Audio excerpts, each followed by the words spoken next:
Buenos días a todos los presentes. Vamos a pasar a la palabra de Dios. El día de hoy vamos a continuar con nuestras pláticas. Hemos estado hablando acerca del pecado. Hemos estado hablando acerca de aquello que es desagradable delante de Dios, el pecado, la maldad.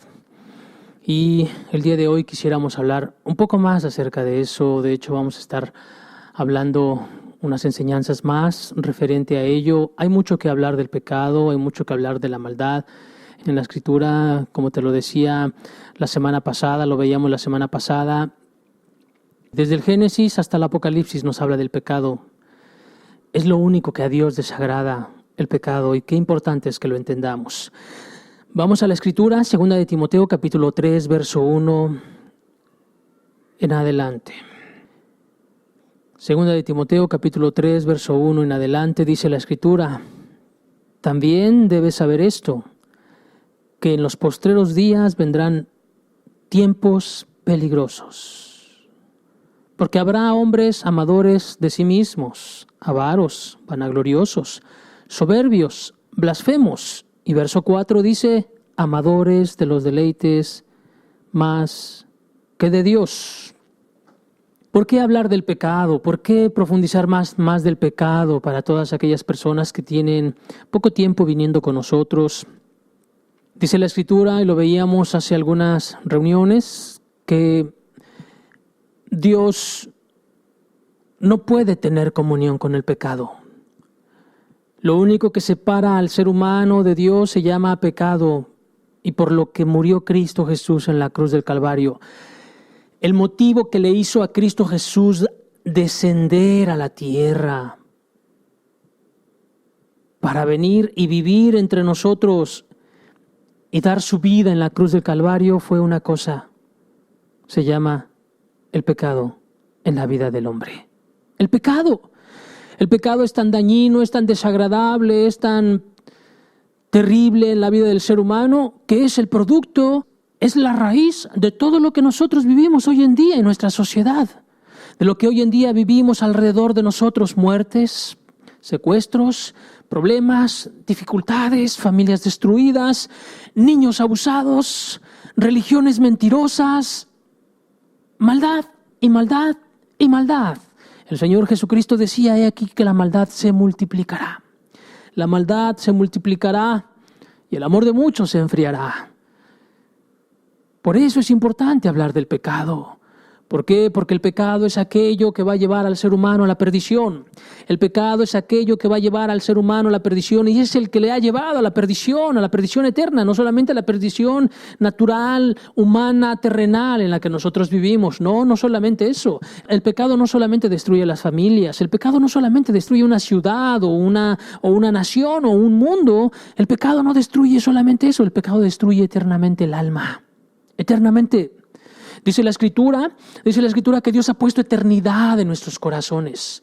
Nosotros tenemos un sentido de eternidad. Sabemos que somos eternos. Nosotros estamos constituidos por espíritu, alma y cuerpo.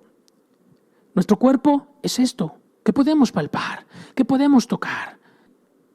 Nuestra alma, nuestro espíritu, es aquello que va a perdurar por siempre. Es aquello que siente, es aquello que piensa, es aquello que le gustan cosas, es aquello que le desagradan cosas. No, nuestra carne no es eterna, nuestra carne es pasajera, solamente se quedará aquí, fue hecha solamente por un momento, es como desechable, veámoslo así. Este cuerpo que nosotros tenemos, por el cual la gente muchas veces se da demasiado y se preocupa demasiado y se entrega demasiado. Este cuerpo es desechable y se va a acabar, se va a destruir, va a ser destruido como cualquier otro elemento que en esta tierra existe, pero lo único que va a permanecer para siempre, eternamente, se llama nuestra alma. Y eso es lo que tenemos que entender, porque el pecado es destrucción para el alma. La semana pasada estuvimos hablando acerca del egoísmo. Estuvimos hablando acerca del egoísmo, que es la raíz de todo pecado. Es la raíz del pecado y de la maldad. Como lo dice nuestro texto en esta parte que estamos leyendo, el apóstol Pablo le escribe a Timoteo, un joven, sí, inexperto comparado con el apóstol Pablo, un joven inexperto, sin embargo, un hombre de Dios, Timoteo, un joven muy entregado a Dios, que era necesario que el apóstol Pablo le guiara y le dirigiera y le decía y le hacía entender, sabes que tienes que entender los tiempos que estás viviendo, tienes que comprender los tiempos que estás viviendo. ¿Por qué? Porque también debes de saber esto, le decía Pablo, que en los postreros días vendrán tiempos peligrosos. Y nosotros no podemos cerrar nuestros ojos ante la realidad que estamos viviendo. Tiempos peligrosos. ¿Y a qué se refería el apóstol Pablo cuando le dice a Timoteo eso? Les dice en el verso 2, porque habrá hombres amadores de sí mismos. Hombres amadores de sí mismos. Este es el significado del egoísmo, como lo platicábamos la semana pasada. Este es un significado escritural de lo que verdaderamente es el egoísmo, que es hombres que se aman a sí mismos. Hombres que se aman a sí mismos en desmedida, demasiado. Eso lo veíamos la semana pasada. El egoísmo, la raíz de todos los males, la raíz de todos los pecados, la raíz de muchas perversidades y de muchas injusticias y de muchas maldades, es el egoísmo, cuando el hombre se centra en sí mismo. ¿Y por qué se centra en sí mismo? Sencillamente por lo que dice este texto, porque se ama a sí mismo. Se ama a sí mismo. Y verso 4 dice, amadores de los deleites más que de Dios. Este es el egoísta, aquella persona que se ama a sí misma y ama los deleites que le vienen a hacerle sentir agradado, adecuado, amadores de sí mismos. Personas que pensarán solamente en primer lugar en ellos mismos antes que en los demás. Y el apóstol Pablo, no creas que cuando él escribe lo hace solamente por escribir y echar letras y palabras a la y se va. No, el apóstol Pablo fue inspirado por el Espíritu de Dios, fue inspirado por Dios mismo, y cuando Dios está hablando acerca del pecado y empieza a decirle Pablo a Timoteo acerca de los hombres de los últimos tiempos, en estos tiempos peligrosos y difíciles, el apóstol Pablo está hablando de la raíz. Hombres amadores de sí mismos. Hombres que se aman demasiado. Hombres que procurarán agradarse en todo lo que les rodee. En todo. Sean cosas pequeñas o sean cosas grandes. Lo que sea, el hombre buscará agradarse a sí mismo. ¿Por qué? Porque se ama demasiado. El hombre es egoísta. Gálatas capítulo 5, verso 19 dice la Escritura, y manifiestas son las obras de la carne. Y manifiestas son las obras de la carne. El pecado lo veíamos que es una obra. El pecado es una acción. Es cierto, te lo vuelvo a repetir, pero ¿sabes qué? El apóstol también decía, no importa que les repita las cosas. No importa, es importante. ¿Para qué? Para que nos caiga en el corazón, para que lo entendamos, para que comprendamos claramente las verdades. Y por eso es que lo volvemos a repetir. El pecado es una acción, como dice aquí la Escritura, manifiestas son las obras, el actuar. Aquí vemos nuevamente una definición de lo que es el pecado. Pero aquí la Escritura nos marca y nos dice, manifiestas son las obras de la carne. Cuando la Escritura habla acerca de la carne, siempre se refiere a una de dos cosas, y por lo regular se refiere a una cuestión espiritual. Ok, ¿a qué me refiero? La Escritura tiene dos significados cuando habla acerca de la carne. En primer lugar, se refiere al cuerpo humano, al cuerpo, a esto que podemos tocar, a esto que podemos palpar, se refiere a eso, y se refiere por lo regular muy pocas veces al cuerpo humano físico, a la carne física se refiere. Por ejemplo, podemos ver en la Escritura que dice en el libro de los Hebreos que Cristo en los días de su carne ofreciendo ruegos y súplicas con gran clamor y lágrimas al que le podía librar de la muerte, fue oído a causa de su temor reverente. Está hablando de Cristo en los días de su carne. ¿A qué se refería? En el tiempo en que Cristo Jesús estuvo aquí en la tierra y vivió aquí y entregó su vida. ¿Para qué? Para agradar a Dios y para salvar a un mundo perdido. Cristo Jesús fue carne y hueso, fue verdadero Dios y verdadero hombre, como lo dice la Escritura. A eso es a lo que se refiere la Escritura en un principio, en uno de los dos significados cuando habla acerca de la carne. Y en segundo lugar, cuando la Escritura habla acerca de la carne, habla del yo, de lo que venimos platicando. Habla del egoísmo, habla de aquella persona que está decidida a agradarse a sí mismo. Como lo venimos platicando desde la semana pasada, el egoísmo. Esa es la carne. La carne en un sentido espiritual, la Escritura lo marca una y otra vez y se refiere a la persona que está dedicada a hacer el mal para satisfacer sus necesidades. Sea lo que sea, para satisfacer sus deseos, para satisfacer sus anhelos, para satisfacer lo que a él le agrada, lo que a él le gusta, lo que él desea. Esa es la carne. A eso es a lo que se refiere Dios. Y la Escritura dice en Romanos 8, verso 8, dice, y los que viven según la carne no pueden agradar a Dios. Aquellas personas que viven según la carne, según el yo, según el egoísmo, según lo que sus corazones egoístas les marcan, no pueden agradar a Dios. No pueden. Sencillamente no puede. Es como si el hombre quisiera volar por sí mismo. No puede. Así el hombre que está entregado a su pecado, así el hombre que está entregado a su egoísmo, así el hombre que está entregado a su yo, a sus pasiones, a sus deseos, a su carne, es exactamente lo mismo, simplemente son sinónimos los unos de los otros, es lo mismo, está entregado a sus pasiones, a su carne. La persona no puede dejar de pecar. Cuando hablamos de la carne, cuando la Escritura habla de la carne, te digo, habla de la mente egoísta, de la persona que está consagrada a satisfacerse, que despierta para satisfacerse, que duerme para satisfacerse, que trabaja para satisfacerse, que lucha para satisfacerse, que siempre está buscando y está pensando en sí mismo. Si tiene un hijo, si no tiene un hijo, si hace esto, si no hace esto, si se casa, no se casa, si hace esto, si hace aquello, siempre estará pensando en sí mismo la persona. La carne es el yo, dedicado a esas tendencias y a esos deseos. Es cierto, nosotros como seres humanos, dice la Escritura, que somos hombres sujetos a pasiones y a deseos. Es cierto, la Escritura nos deja bien claras estas verdades. Dios nos hizo seres humanos muy limitados, así es, muy limitados, con ciertas tendencias, con ciertas pasiones en nuestro cuerpo, las cuales necesitan ser satisfechas. ¿Sí? Es cierto. ¿Por qué? Porque también Dios hizo las necesidades y también estableció las pasiones en nuestro cuerpo y estableció con qué satisfacerlas. ¿Para qué?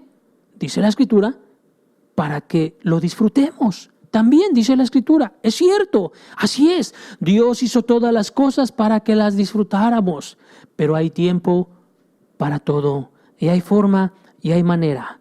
En tiempo y forma se pueden suplir todas las necesidades del hombre. Todas las necesidades del hombre. Entonces, a esto es a lo que se refiere la Escritura cuando habla acerca de la carne. La carne tiene ciertas tendencias. Es importante que aquí entendamos que el pecado es diferente a las tendencias. El pecado es diferente a las pasiones. Las pasiones son algo que están en nuestro cuerpo, que son parte de nosotros, pero el pecado es completamente diferente, completamente distinto. En nuestra vida hay áreas en las cuales somos atraídos. Por ejemplo, una persona de repente puede ser atraída ya sea por su carácter. Hay personas que efectivamente son personas de carácter fuerte que tienen tendencias, que tienden a airarse, a molestarse. ¿Sí? Es cierto, sí hay gente que es de sangre más caliente, como le llamamos nosotros, que es de sangre más caliente, que se prende más fácilmente. Sí, es cierto, esas tendencias como tal no son pecado. El pecado es ya la consumación del acto. Es importante que lo entendamos para que diferenciemos las cosas y tengamos cada parte en su lado. ¿Para qué? Para que no nos condenemos por falsos pecados, pero tampoco digamos que no es pecado lo que sí es pecado delante de Dios. Tenemos que tenerlo claro, tenemos que entenderlo bien para caminar rectamente delante de Dios. Tenemos propensidades. Algunas personas serán propensas a comer. Hay gente que les gusta comer mucho, que les gusta estar satisfaciendo su apetito, su paladar de una manera muy exquisita todo el tiempo. Hay personas que pueden tender a eso. Eso es diferente a un pecado de glotonería. Es muy diferente. Una cosa es la tendencia, otra cosa es ya caer en el pecado de glotonería. Hay personas que son muy tendientes, que tienden a dormir mucho, a descansar mucho, ¿ok? Eso es natural, eso es normal. El ir más allá, vas a caer en flojeras, vas a caer en pecados que tienen que ver con la flojera y algunos otros pecados como la ociosidad y otras cuestiones. Pero bueno, las tendencias como tal no son pecado. Hay gente que tiende a sentirse muy segura de sí misma, muy segura de las cosas que le rodean, muy segura en un hogar. Ok, eso es natural, pero que eso no te lleve a cometer injusticias, pecados y maldades. Hay personas que tienden a querer tener cosas. Como tal, no es pecado el tener cosas. Cuando eso te lleva a hacer cosas indebidas, a robar, por ejemplo, para obtener esas cosas, entonces sí ya es pecado. Hay otras personas que son muy tendientes a ser sentimentales. Hay gente que llora de todo. Hay personas que lloran de todo. Ok, esa es su tendencia. Esas son parte de su carácter, parte de su persona. Como tal, no es pecado. Pero esas tendencias sí te pueden llevar a pecar. Allí tenemos que entender claramente hasta dónde está el pecado y hasta dónde está una pasión natural, una pasión normal. Por ejemplo, de repente tienes hambre, ¿ok? Pues a todo ser humano nos da hambre, pero no tienes dinero, pero no estás en casa y no tienes dinero. Y de repente pasas por un lugar, por una panadería, y como tienes mucha hambre, quisieras satisfacer tu hambre, pues no puedes ir y robarte el pan, ¿no? ¿Ok? El sentir hambre no es pecado.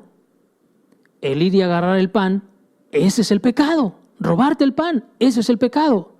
O de repente vas por la calle y te das cuenta que están golpeando a un niño, o te das cuenta que están golpeando a un anciano. Eso te genera una molestia gigante.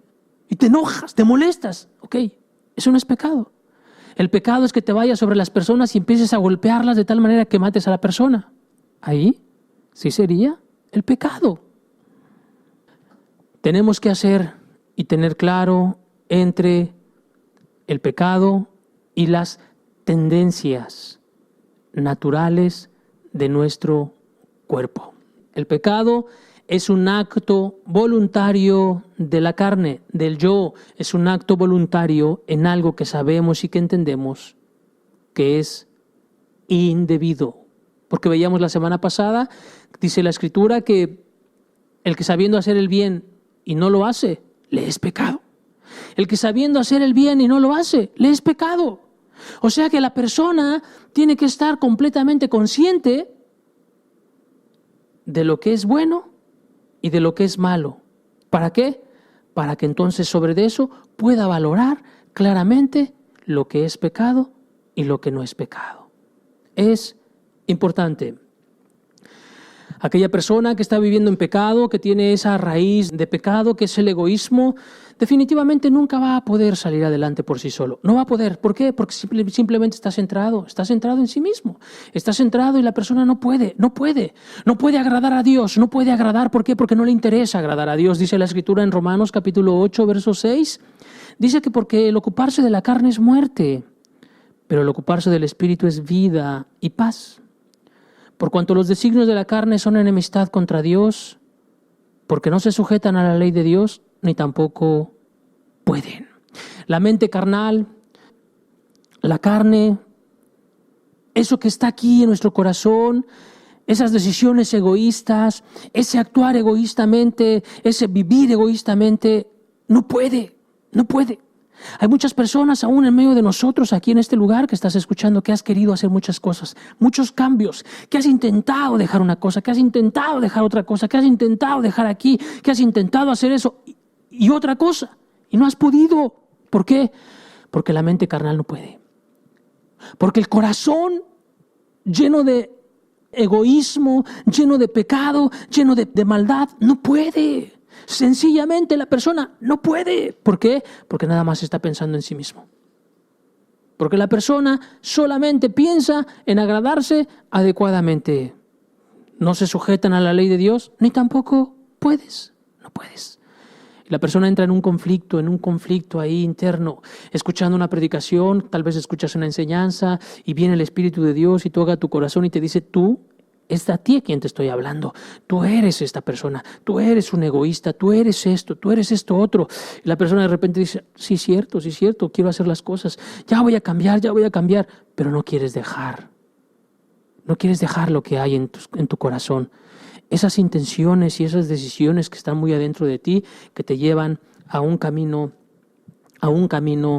de egoísmo. Mientras una persona está en una situación de esta manera, no podrá sujetarse a la ley de Dios. No podrá. ¿Por qué? Porque la ley de Dios es santa, porque la ley de Dios es pura y es justa. Y una persona que es egoísta nunca va a ser santa, y nunca va a ser justa, y nunca va a ser pura. Jamás. Es como un polo opuesto. La carne, el corazón volteado al egoísmo, a la maldad, está completamente apartado. Es como el aceite y el agua. No se pueden mezclar. No puedo ser medio carnal y medio espiritual. Hay muchas personas que de repente dicen, es que andaba medio carnal, hermano. No, es que aquí no es medio carnal. O sea, o aquí andas en el espíritu o aquí andas en la carne. En Dios no se puede andar a la mitad. ¿Por qué? Porque el que anda conforme a la carne no puede agradar a Dios. De ninguna manera puede agradar a Dios.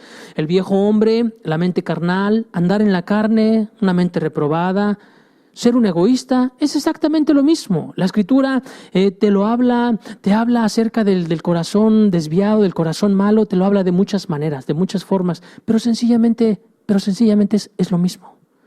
Cuando te habla de una cosa, por ejemplo, te habla del viejo hombre, de la mente carnal, del andar en la carne, de una mente reprobada, de ser un egoísta, es exactamente lo mismo.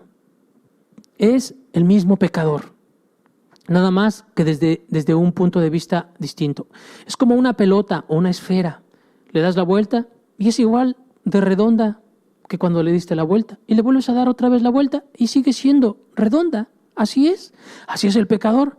Es pecador aquí, por acá es otro pecador, es lo mismo, y es el mismo pecador acá, y es el mismo pecador acá. No hay variación, no hay cambio. A algunos se les nota más, a algunos se les nota menos, siguen siendo pecadores. Y es cierto, siguen siendo pecadores, pero ¿sabes por qué son pecadores? Porque lo decidieron. Porque ellos lo deciden. El pecador es pecador porque lo decide. Muchas personas le empiezan a echar la culpa a Dios. Es que Dios tiene la culpa. ¿Por qué hizo el pecado? Dios no hizo el pecado. Dios no hizo la maldad. El hombre decidió darle entrada al pecado. El hombre decidió darle entrada a la maldad. Así es que si el hombre es pecador, es porque el pecador ha decidido hacerlo. Dice la Escritura en el libro de Eclesiastés, una cosa he hallado, que Dios hizo al hombre recto, pero ellos buscaron sus propias perversiones. Dios hizo al hombre recto, Dios hizo al hombre santo, como lo vimos al principio. ¿sí? Dios hizo al hombre santo y recto, como lo vimos ahí en el libro del Génesis, pero el hombre decidió corromper su camino. El hombre decidió tomar por una vereda distinta a la que Dios ya le había marcado. Dios le había dicho, por este camino has de andar, pero el hombre decidió desviarse y hacer su propia voluntad, actuar egoístamente y mandar a Dios a sus espaldas y decirle, ¿sabes qué? No me interesas, Dios, ahorita lo que me interesa es satisfacer mis necesidades, mi yo, mi egoísmo, mi maldad y mi perversidad. Así es que te aguantas. Y entonces el hombre decidió su propia condición. ¿Por qué? Porque manifiestas son las obras de la carne, leíamos. Manifiestas son las obras, las acciones. ¿Sí? Si yo no le mando a mi cuerpo que se mueva, simplemente no se va a mover. Pero si yo decido moverme, yo decido ponerme en la posición que yo quiera, voltearme de lado, voltearme de espaldas, volverme a voltear, ¿sí? Yo decido. Así de la misma manera el pecador decide hacer el mal delante de Dios o el abstenerse de hacer el mal delante de Dios. Así es el hombre, así es el pecador, manifiestas son las obras de la carne. Se puede ver cómo el hombre actúa y conforme el hombre actúa, destruye y destruye y destruye y destruye. Así como lo veíamos en el libro del Génesis, como la mujer buscó satisfacer sus deseos naturales, pero fue una decisión. Es cierto, la mujer de repente observó el fruto que era bonito, que era agradable, pero ella decidía si lo agarraba o no lo agarraba. Ella decidía si transgredía o no transgredía el mandamiento de Dios. Así cada pecador es pecador porque lo ha decidido. Lo ha decidido. Los pecados simplemente son expresiones de la carne. Los pecados simplemente son expresiones del corazón egoísta. Las acciones, o sea, ya los pecados, como los estuvimos leyendo, como los estuvimos viendo, ¿sí? Y los veremos más adelante, esos ya son expresiones de un corazón egoísta. La raíz, como lo veíamos la vez anterior, ¿sí? Y como lo podemos ver en la imagen, la raíz es el egoísmo. Y de ahí se desprenden varios pecados. Cada pecado es una expresión del corazón egoísta. Cada pecado es expresión del corazón egoísta, un corazón perverso, un corazón malvado, un corazón lleno de impiedad, un corazón no regenerado, un corazón que no le interesa a Dios, un corazón que no le interesa a su prójimo, un corazón que no le importa a nadie, sino solamente Él y nada más Él. Este es el corazón egoísta. Este es el corazón egoísta. Y bueno, pues el Señor Jesucristo, entendiendo la necesidad gigantesca del ser humano, el Señor Jesucristo entendiendo la necesidad grande del ser humano, Cristo Jesús cuando vino a predicar, el Señor vino a atacar la raíz. Ya lo veíamos la vez anterior, que Cristo Jesús se iba a las intenciones, pero Cristo Jesús llamaba a la gente a cortar de raíz las cosas. Veámoslo. Lucas capítulo 14, verso 25 al verso 27 dice la Escritura: grandes multitudes iban con él y volviéndose les dijo: si alguno viene a mí y no aborrece a su padre, madre, mujer, hijos, hermanos y hermanas, y aún también su propia vida, no puede ser mi discípulo. Y el que no lleva su cruz y viene en pos de mí, no puede ser mi discípulo. Fíjate, el Señor Jesucristo dice que había grandes multitudes, venían muchas personas a seguir al Señor Jesucristo, se reunían cientos y miles de personas se reunían a escuchar al Señor Jesucristo y de repente, dice la Escritura que de repente se detiene y voltea y les dice: si alguno, oye Señor, pero todos te están siguiendo. Sí, pero el llamado de Cristo Jesús es personal, un llamado personal, y le dice: si alguno quiere venir en pos de mí, tiene que empezar por una cosa: acaba con el egoísmo de tu corazón. Acaba con el egoísmo de tu corazón. Olvídate de ti mismo, olvídate de tus metas, olvídate de tus logros, olvídate de lo que eres, olvídate de lo que anhelas, olvídate de lo que deseas. Acaba con tu egoísmo, acaba con la raíz que hay en tu corazón. Y entonces, y después de eso, sígueme. Señor, ¿pero qué nos estás diciendo? ¿Que aborrezcamos a nuestro padre, a nuestra madre, a nuestra mujer, a nuestros hijos, a nuestros hermanos y aún mi propia vida? Sí, eso es lo que te estoy diciendo. Porque si no, no puedes ser mi discípulo. No puedes caminar conmigo. No vas a poder ser mi hijo. No vas a poder andar conmigo. Si tú no tomas y no llevas tu cruz y vienes en pos de mí, no podrás ser mi discípulo. El Señor Jesucristo, cuando se estaba refiriendo a aborrecer a algún familiar, se refería a tener todo, tu todo en segundo lugar después de Dios. Todo, tu propia carne, tu propia vida, tu propio yo, tu egoísmo, tu familia, tu todo, tenerlo en segundo plano después de Dios. Todas las cosas que me rodean, mi propia persona, mis propios placeres, mis propios deseos, mis propios anhelos, mis propios planes, mi familia, mis hijos, mi esposa, mis padres, mi todo. El mundo va a rodear a través de lo que Cristo marque, de lo que Cristo diga. A eso es a lo que se refería el Señor Jesucristo cuando llamaba a las multitudes a aborrecer a su familia. Quita de primer lugar lo que tienes en tu corazón. Quítate a ti de tu trono. Hay muchas personas que tienen un trono en su corazón, pero ¿sabes quién está en ese trono? Están ellos mismos como reyes y como señores, esperando ser servidos, a ser dirigidos y a ser satisfechos en todas las áreas de su vida. ¿Por qué? Por su pecado y por su maldad. Este es el llamado de Cristo. Cristo Jesús atacaba de raíz. Se iba a la raíz. ¿Cuántas personas hay que dejan muchos pecados? ¿Cuántas personas hay que, como el árbol que presentábamos, le cortan muchas ramas, pero nunca le cortan a la raíz y sus pecados siguen floreciendo? Y de repente la persona deja de adulterar. ¿Y qué te crees? Que después de que pasan medio año o un año vuelve a adulterar. ¿Sabes por qué? Pues porque la raíz nunca la cortó. El egoísmo nunca lo cortó. Siguió con ese egoísmo en el corazón, siguió con esa maldad y ese pecado, con su corazón destrozado y destruido, de tal manera que trajo su fruto. A su tiempo dará su fruto. Tú siembras una semilla y al siguiente día, pues no te da la flor y te da el fruto. No, hay que esperar un tiempo. Cristo Jesús decía, por sus frutos los conoceréis. Mientras el hombre siga en un estado de egoísmo, de maldad y de pecado en su corazón, ¿sabes qué? Es desagradable, detestable para Dios, desagradable absolutamente delante de Dios.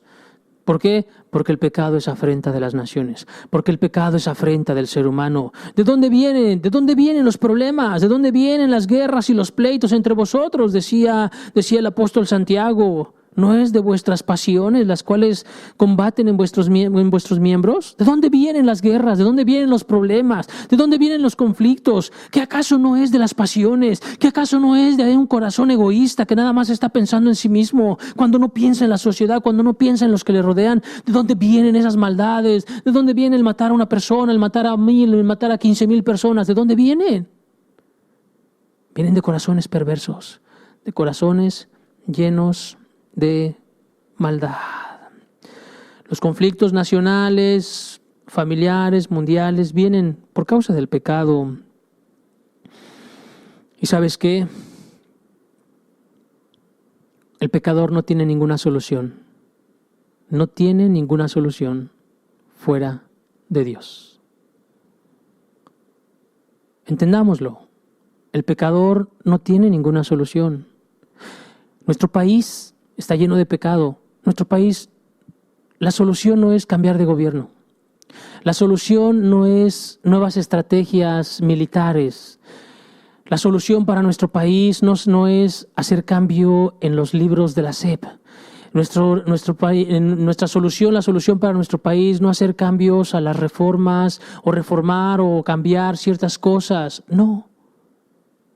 La solución para nuestro país es que Dios venga y humille el corazón soberbio, el corazón egoísta y lo transforme. Y entonces sí, esa es la solución para nuestro país. Para nuestro país, un país perdido, un país extraviado, un país lleno de maldad. No hay solución.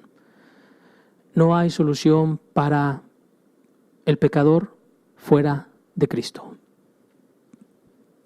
¿Qué más podemos observar referente a las cuestiones que tienen que ver con el pecado? ¿Qué más? Algunas otras verdades que necesitamos entender acerca del pecado. La Escritura nos habla en el libro de Levítico capítulo 4, nos habla que hay un pecado de hierro. Nos habla que hay un pecado de hierro o de equivocación, ¿sí? Veámoslo. Levítico capítulo 4, verso 2 dice la Escritura: habla a los hijos de Israel y diles: cuando alguna persona pecare por hierro en alguno de los mandamientos de Jehová sobre cosas que no se han de hacer e hiciere alguna de ellas, verso 13 y verso 14 dice: si toda la congregación de Israel hubiere errado y el hierro estuviere oculto a los ojos del pueblo y hubieren hecho algo contra algunos de los mandamientos de Jehová en cosas que no se han de hacer y fueren culpables, luego que llegue a ser conocido el pecado que cometiere, la congregación ofrecerá un becerro por expiación y lo traerán delante del tabernáculo de reunión. Verso 27 y verso 28 dice: si alguna persona del pueblo pecare por hierro, haciendo algo contra alguno de los mandamientos de Jehová en cosa que no se ha de hacer, y delinquiere, luego que conociere su pecado que cometió, traerá por su ofrenda una cabra sin defecto por su pecado que cometió. ¿Qué más necesitamos entender acerca del pecado? Para que nos quede claro todo el concepto, el mayor alcance del concepto que podamos tener según la Escritura, que podamos entender. La Escritura nos habla acerca de que hay un pecado de hierro. Se refiere sencillamente la Escritura en cuanto al pecado de hierro a no tener conocimiento de algo, a no tener un conocimiento real de que se está haciendo algo indebido. Ese es el pecado de hierro. El pecado de hierro es hacer algo sin saber, hacer algo mal sin saber que eso estaba mal. Ese es el pecado de hierro, el hacer algo en contra de Dios sin saber que lo estaba haciendo mal. Por ejemplo, nosotros, esta agrupación hace varios años, no entendíamos y no conocíamos claramente lo que es el mandamiento del día de reposo. No entendíamos muchas verdades, muchos principios como las entendemos el día de hoy por la misericordia y la bondad de Dios. Cuando no entendíamos qué es lo que era el día de reposo, yo recuerdo, recién convertido, podías ir el domingo a un lugar a comer, podías ir aquí, ir allá y hacer muchas cosas el día de domingo y hacer compras y hacer muchas otras cosas que no se deben de hacer en día de reposo, pero se hacían sin un conocimiento de la ley, sin un entendimiento de la ley. Y entonces eso es un pecado de hierro. ¿Por qué? Porque se hacían cosas sin entender claramente que se estaban haciendo mal. Pero ¿qué sucede? Que cuando viene el mandamiento, cuando viene el entendimiento de que se está haciendo mal, entonces allí es donde entendemos el pecado y eso nos debe de llevar a un arrepentimiento. Romanos capítulo 7, verso 8 y verso 9 nos dice esto que te estoy comentando. Mas el pecado, tomando ocasión por el mandamiento, produjo en mí toda codicia, porque sin la ley el pecado está muerto, y yo sin la ley vivía en un tiempo. Pero venido el mandamiento, el pecado revivió y yo morí. ¿Qué sucede? Cuando la ley y el entendimiento acerca de los mandamientos y de la ley de Dios vienen y nos alumbran y nos hacen entender y nos hacen comprender el mandamiento de Dios, entonces nos damos cuenta que hicimos mal. Y entonces aquel pecado que era oculto o escondido porque no entendíamos que lo debíamos de hacer, revive y entonces viene la culpabilidad por causa del pecado. Y entonces me doy cuenta que ofendí a Dios y eso me va a llevar a un arrepentimiento y a pedir perdón a Dios adecuadamente. Esto es el pecado de hierro. Esto te lo comento no para excusarnos de ninguna manera. ¿Por qué? Porque el pecado de hierro hoy en nuestros días se da solamente en cosas muy difíciles de entender porque ya veíamos hace algunas semanas acerca de que Dios puso su ley en nuestros corazones y en nuestros corazones todos sabemos, la mayoría de los pecados los tenemos claros en nuestra conciencia, seas católico, seas testigo de Jehová, seas mormón, seas lo que seas, no importa, ¿sí? Seas ateo, ¿sí? En tu conciencia sabes lo que está bien y lo que está mal. Lo sabes claramente, ¿sí? Simplemente explicamos lo que es el pecado de hierro por cuanto estamos viendo el tema del pecado para que nos pueda quedar claro y tener amplio lo más que podamos el entendimiento acerca de esto. ¿Qué otra cosa podemos ver acerca del pecado? ¿Qué más hay acerca del pecado? ¿Qué nos dice la Escritura? La Escritura nos dice que hay pecado de muerte y pecado no de muerte, ¿sí? Primera de Juan, capítulo 5, verso 16 y verso 17. Si alguno viere a su hermano cometer pecado que no sea de muerte, pedirá, y Dios le dará vida. Esto es para los que cometen pecado que no sea de muerte. Hay pecados de muerte, por el cual yo no digo que se pida. Toda injusticia es pecado, pero hay pecado no de muerte. El apóstol Juan está haciendo una separación, dos categorías de pecados, unos pecados que son de muerte y otros que no son de muerte. ¿Cuál es el pecado que no es de muerte? El pecado que no es de muerte es el que ya te venía explicando. El pecado que es no de muerte es aquel que no tienes conocimiento de él, es aquel que no tienes entendimiento de él, es aquel que no tienes conocimiento de ese pecado como tal en la ley de Dios, que no tienes entendimiento de él, ¿sí? Y entonces ese pecado no es de muerte. Por ejemplo, una persona, como te decía hace un rato, una persona que a lo mejor no conoce y no entiende el mandamiento del día de reposo, no lo comprende, sencillamente en su corazón no lo entiende, no lo comprende. O sea, no es algo natural, no es algo normal para la sociedad o para la cultura que nosotros vivimos. Pongamos ese ejemplo. La persona no lo sabe, pero la persona tuvo un verdadero arrepentimiento, una verdadera conversión, se volvió de su maldad, arrancó la raíz del egoísmo de su corazón, se apartó de todos los pecados y como arrancó la raíz, se apartó de todas las maldades y ya no hubo nada. Entregó su vida verdaderamente a Cristo, pero no entendía el día de reposo. No lo entendía, no lo comprendía. Y entonces la persona sigue transgrediendo el día de reposo, pero sin saberlo. Y de repente le llega el momento de la muerte y la persona muere. Esa persona se va eternamente con Cristo, a pesar de estar transgrediendo el día de reposo. ¿Por qué? Porque es un pecado no de muerte, por cuanto no lo entendía, por cuanto no lo comprendía. Esos son los pecados no de muerte. El pecado que es de muerte, sencillamente, es todo aquel pecado que entendemos claramente que es pecado. Todo aquel pecado que es el que entendemos nosotros. Ya lo veíamos la semana pasada, veíamos una lista larga, en Gálatas capítulo 5, donde hablábamos que manifiestas son las obras de la carne, que son el adulterio, la fornicación, la inmundicia, la lascivia, la idolatría, la hechicería, las enemistades, los pleitos, los celos, las iras, las contiendas, las disensiones, etcétera, etcétera, etcétera, etcétera, ¿sí? Esos son pecados de muerte. Ahí mismo lo dice la Escritura. Gálatas capítulo 5, verso 21 dice: envidias, homicidios, borracheras, orgías y cosas semejantes a estas, acerca de las cuales os amonesto, como ya os lo he dicho antes, que los que practican tales cosas no heredarán el reino de Dios. Pecados de muerte. A esto es a lo que se refiere la Escritura, pecados de muerte. Todos los pecados que tú tienes claridad en tu mente y en tu alma y en tu conciencia de que es pecado, todos ellos son de muerte. Llámese una mentira, llámese un robo, llámese una fornicación, llámese un adulterio, lo que sea. Cualquier pecado, cualquier cosa, cualquier obra que tú sabes que no está bien y que no estás haciendo bien delante de Dios, son pecados de muerte. ¿Y qué sucede? Pues sí, que te llevan efectivamente a la perdición eterna. Porque el apóstol Pablo dice en Romanos, porque si vivís conforme a la carne, moriréis.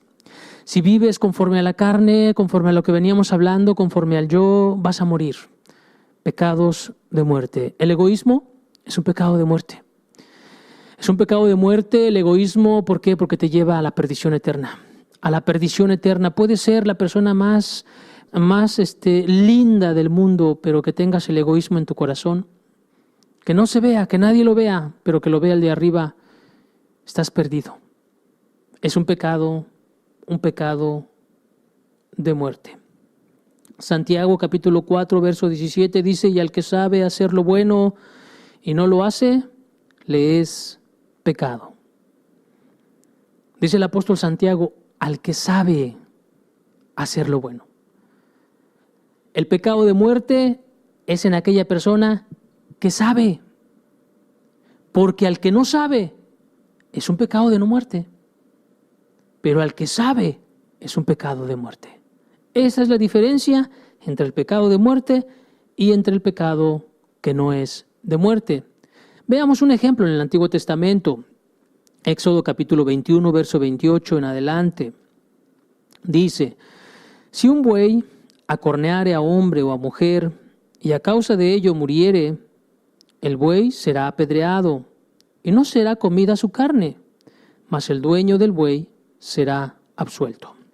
Pero si el buey fuere corneador desde tiempo atrás y a su dueño se le hubiese notificado y no lo hubiese guardado y matare a hombre o a mujer, el buey será apedreado y también morirá su dueño. Pero si el buey fuere corneador desde tiempo atrás y su dueño se le hubiere notificado. ¿A qué se refiere?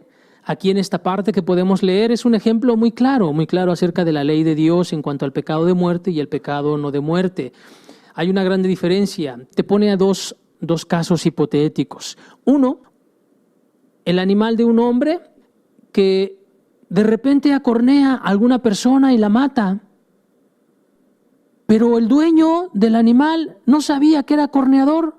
Bueno, como no sabía, entonces al que hay que matar es al animal. Nada más.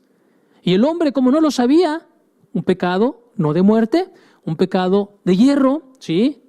No lo sabía, no tenía claro que ese animal era corneador, entonces la persona se libra. El otro caso hipotético es aquella persona que conoce y que sabía que su animal era corneador, que ya había a lo mejor matado a otro animal, que ya había tratado de cornear a algún ser humano, a algún vecino, pero no le importó, no le interesó y sin embargo lo dejó y de repente acorneare a alguien y lo matare.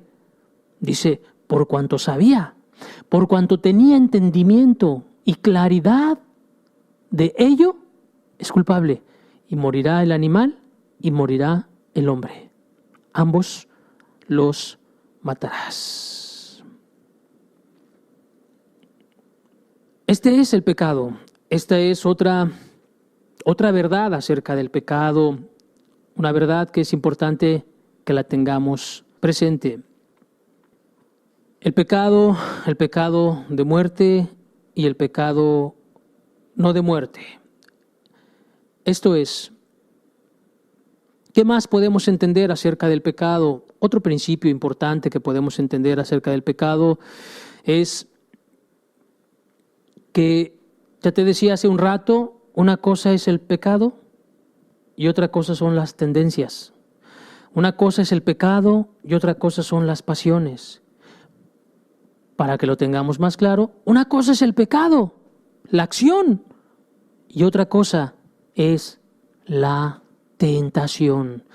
Muchas personas se confunden en esta parte. Muchas personas se confunden y tienen conflictos en esta parte de tal manera que se confunden y entran en unos conflictos de conciencia severos, muchísimos. Sobre todo aquellas personas que se acaban de convertir de poco tiempo, sobre todo aquellas personas que están caminando bien, que amas a Cristo, que te entregaste a Cristo y que tomaste decisiones en tu vida y que has hecho cambios y que has hecho transformaciones en tu vida y que estás haciendo muchas cosas y de repente te vienen ciertas circunstancias en tu organismo, en tu cuerpo, a tu alrededor y empiezas a condenarte por todo, empiezas a condenarte por todas las cosas, ¿sí?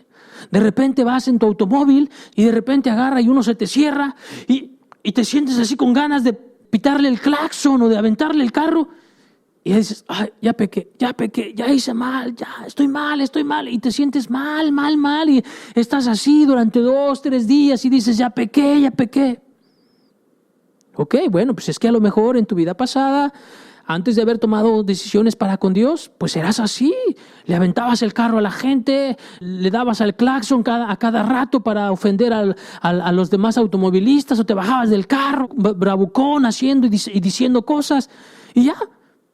Ok, hay que entender hasta dónde hay cosas que son parte solamente de tendencias y de concupiscencias y de deseos y de pasiones, y hasta dónde brincamos la línea para lo que es verdaderamente un pecado. Hay que hacer la distinción, hay que hacer la diferencia, es importante hacerla. Santiago capítulo 1, verso 2. Hermanos míos, tened por sumo gozo cuando os halléis en diversas pruebas. Y el apóstol Santiago está diciendo, hermanos míos, gózate, gózate, gózate cuando estés en tentación y en prueba. ¿Sabes por qué? Porque cuando estás en una tentación y en una prueba, hay varios factores. Uno, te das cuenta que verdaderamente eres hijo de Dios. Porque ¿sabes qué? Al pecador no hay que tentarlo en nada. O sea, el pecador no va a ser tentado en nada. Hay muchas personas que son egoístas, que son pecadores, que son fumadores, tomadores, enojones, amargados, y de repente se van y se meten con una vecina o lo que sea. Es que me tentó la vecina. Es que no te tentó, es que estás viviendo en la carne, es que estás viviendo en el pecado. Al pecador no hay para qué tentarlo. El pecador no tiene necesidad de ser tentado. El pecador está disponible para pecar en cualquier momento y en cualquier circunstancia, ¿sí? Entonces, aquella persona que verdaderamente tomó decisiones en su vida, que verdaderamente tomó decisiones en su corazón, ¿qué sucede? Tienes que entender una cosa, que tienes que tener por sumo gozo cuando eres probado. ¿Por qué? Porque ahí en ese momento tú tienes la grande oportunidad de demostrar tu amor por Dios. No creas que es una situación para deprimirse, para esconderte, para sentirte mal, para decir, ay, no puede ser, ¿por qué? No, es una oportunidad que tienes, ¿sabes para qué? Para amar, para demostrarle a Dios que estás amándole. Como aquella vez cuando dice la Escritura que vino Satanás a tentar a Job. Job tuvo la oportunidad de demostrar a los cielos y a los infiernos que amaba a Dios sobre todas las cosas. Tuvo la oportunidad de hacerlo. Y así cada persona que ha tomado decisiones en su vida, cuando la persona es sometida a una prueba, a una tentación, sábete una cosa, tienes la oportunidad de demostrarle a Dios, a los cielos, a los infiernos y a los que te rodean que verdaderamente eres cristiano. Ahí en el trabajo, ¿sí? Con un jefe difícil, con un compañero difícil, en la casa, con una mamá, un papá, un esposo, una esposa, un hijo difícil, unos padres difíciles, ¿sí? Ahí tienes la oportunidad de demostrar tu verdadero cristianismo. Ahí tienes la oportunidad de brillar verdaderamente, ¿sí? ¿Por qué? Porque hemos sido llamados para ser luz y para ser sal de esta tierra. Para eso hemos sido llamados, para verdaderamente ser luz, para verdaderamente alumbrar. Cada prueba, cada tentación que viene a nuestra vida es una oportunidad para demostrar que Dios ha hecho un cambio en nuestra vida y que verdaderamente le amamos. Una oportunidad grande, gigantesca. Por eso decía aquí Santiago, tened por sumo gozo, tened por sumo gozo. ¿Cómo te encuentras tú en las tentaciones? Te viene una tentación en la semana y ya caíste. Te viene otra tentación en 15 días y ya caíste. Eres un egoísta, todavía está la raíz ahí en el corazón, un corazón egoísta. Pero aquel que es verdaderamente cristiano viene la prueba y se esfuerza, y se esfuerza, y se esfuerza, y se mantiene, y se guarda, y no lo hace. Ese es el que ama a Dios. Y prefiere ser humillado, prefiere ser pisoteado, prefiere soportar y aguantar ciertas cosas en su vida, ¿con tal de qué? De no pecar en contra de Dios. Entonces comprendemos en esta parte que el ser tentado, el ser probado, no es pecado. ¿Por qué? Porque la misma Escritura dice en el libro de Lucas, capítulo 4, dice que Cristo Jesús fue llevado al desierto por el Espíritu para ser tentado. O sea, el Espíritu Santo llevó a Cristo Jesús al desierto para ser tentado. Claro, Cristo Jesús fue llevado por el Espíritu para ser tentado, pero ¿qué crees? Cristo Jesús venció la tentación. Después de no haber ingerido ningún tipo de alimento, le vino hambre. Tuvo hambre el Señor Jesucristo. Un deseo natural en su cuerpo, un deseo natural en su organismo, y tenía la necesidad de satisfacerlo. Tenía hambre. Y le viene el pensamiento, como Él era Dios, como él era hombre, y tenía la gracia de Dios sobre su vida, Dios hecho hombre, le viene: convierte estas piedras para satisfacer tu necesidad. Cristo Jesús dijo: dicho está, escrito está. ¿Sabes que la mejor manera de poderte librar de las tentaciones es a través de la Escritura, como lo hizo el Señor Jesucristo? La mejor manera de librarte de las tentaciones es a través de la Escritura. Por eso es importante que conozcas la Escritura. Cristo Jesús, léelo ahí en el libro de Lucas capítulo 4. Cristo Jesús jamás se defendió de otra manera. No se defendió como las religiones hoy en día dicen: mira, reprende al diablo, por la sangre de Cristo, te reprendo, Satanás. No, Cristo Jesús dijo: escrito está, dicho está, escrito está. ¿Con qué se defendió Cristo según Efesios? Con la palabra, con la espada del Espíritu, que es la palabra de Dios. De esa manera se defendió el Mesías. De esa manera fue vencido al diablo, porque dice la Escritura que venció toda la tentación en ese momento, y se fue el diablo por un tiempo. Se fue el diablo por un tiempo, y vinieron ángeles y le servían. Y entonces Cristo Jesús venció y glorificó a Dios. Tuvo la oportunidad para glorificar a su Dios, tuvo la oportunidad para glorificar a su Padre, y lo hizo de una manera adecuada. Es importante que lo entendamos. Entonces, no es pecado el ser tentado, no es pecado. ¿Por qué? Porque también Santiago dice en el verso 12 y en el verso 13: bienaventurado el varón que soporta la tentación. Bienaventurado el varón que soporta la tentación. Bienaventurado, dichoso, feliz, felicísimo aquel que soporta la tentación. Debes de entenderlo, es un privilegio. ¿Por qué? Porque el diablo no se va a ocupar de un cristianoide, esos chafas que hoy en día hay. No, el diablo no se va a ocupar de un cristianoide, esos que anda pecando cada semana. No se va a ocupar de esos. Mira, esos ni los mira. Él ya sabe que van a estar viviendo así. El diablo está sobre aquellas personas que van a hacer y tomar decisiones en su vida, y que han tomado decisiones en su vida. ¿Para qué? Para dejar de pecar, para dejar la maldad. Y claro, viene y te tienta, y viene y te pone tentaciones, las tentaciones que tú jamás te imaginabas, las tentaciones que tú, o las cosas que tú anhelabas en tu vida pasada, y vienen y te las ponen en charola de plata, y de repente las soportas y se van. Pero de repente viene otra vez otra temporada, y otra temporada, porque así dice en la Escritura acerca de Cristo, que el diablo se fue por un tiempo. Quiere decir que después volvió a venir a tentar a Cristo, pero Cristo Jesús jamás cayó en una de sus tentaciones, en ninguno de ese tipo de pruebas. Santiago 1, verso 12 sigue diciendo: bienaventurado el varón que soporta la tentación, porque cuando haya resistido la prueba, recibirá la corona de vida que Dios ha prometido a los que le aman.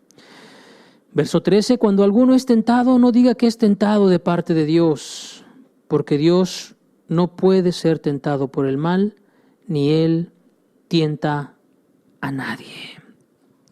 Cuando alguno es tentado, es importante que lo entiendas. Dios no te salvó para ser tentado. Dios no te salvó ¿para qué? Para hacerte caer. Dios no te salvó así como para llevarte a pecar y que te pierdas. No, Dios te salvó para la eternidad. Cuando Dios viene al alma de una persona, cuando Dios viene y le llama a una persona para salvarla, mira, la salva para siempre, para siempre, para siempre. ¿Hay un tentador? Sí. Está el acusador de los hermanos. Está ese que viene y te acusa y te dice: no, tú no vas a poder. Pues sí, muchas veces has intentado. ¿Cómo crees? No, tú no vas a poder. No, mira, aquel sí puede, pero tú no vas a poder. Ya lo has intentado muchas veces. No puedes, tú no, para ti no son estas cosas.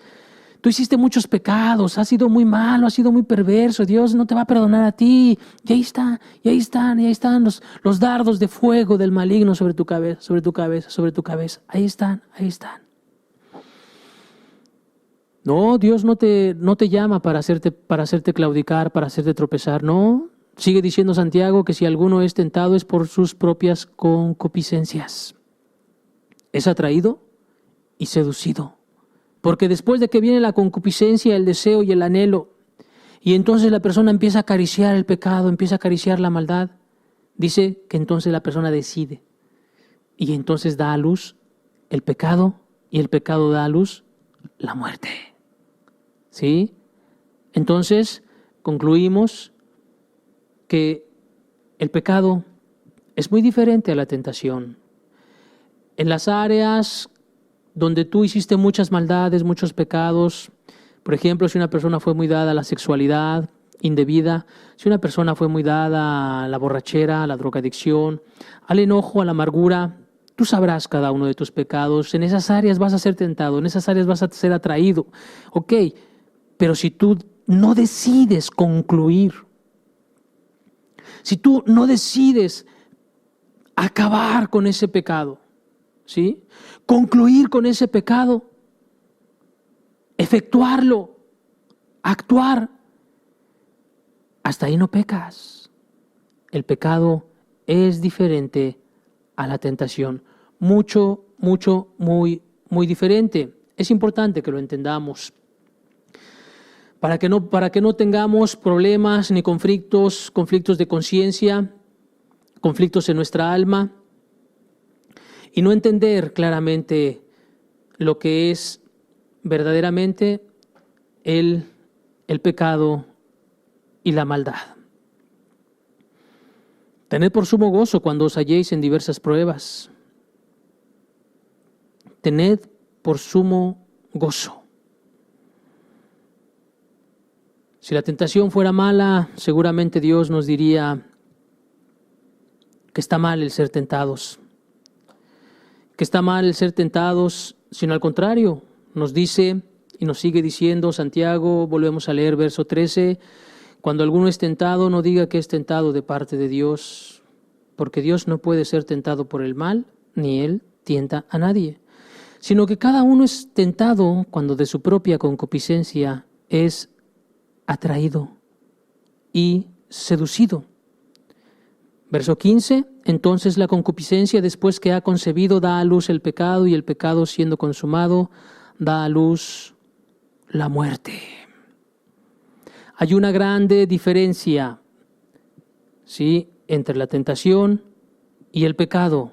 Una grande diferencia, sin embargo, la separación entre uno y lo otro puede ser de un momento al otro. De un momento a otro puede venir la caída. Si tú no te cuidas, si tú no tienes claro lo que es el pecado, por eso es importante entender desde la raíz qué fue lo que pasó, qué fue lo que sucedió desde Adán y Eva, qué es lo que sucedió, cuáles son las raíces del pecado, cuál es la raíz del pecado, ok, es el egoísmo, y después del egoísmo, ¿qué se da? ¿Qué se da después de ese pecado? ¿Qué pecados vienen? Y después de esos pecados, ¿hacia dónde se van cada uno de esos pecados? La decisión del hombre, ¿hacia dónde se va? Es importante entenderlo. ¿Para qué? Para no confundirnos, para no caer, para no volver a esos pecados que nos pueden llevar a la muerte. ¿Por qué? Porque por cuanto todos pecaron y están destituidos de la gloria de Dios. Estas son algunas otras verdades acerca del pecado, acerca de la maldad, acerca de eso que hace separación entre Dios y los hombres. Estúdialos, profundízalas, entiéndelas, compréndelas en tu corazón, atesóralas. Como dice el libro de los Proverbios, átalos a tu cuello, atesóralos en tu corazón. ¿Para qué? Para que sean luz y para que sean vida para tu alma y para los tuyos también. Amén. Pongámonos de pie y hagamos una oración. Dios ha sido bueno con nosotros y ha querido darnos luz. ¿Qué es que ha querido darnos luz? Nos ha querido dar entendimiento. nos ha querido poner las cosas claras para saber dónde pisamos, qué es lo que pisamos y estemos seguros hacia dónde vamos, que estemos tomando decisiones y demos pasos firmes en nuestra vida en cuanto al entendimiento de la Escritura.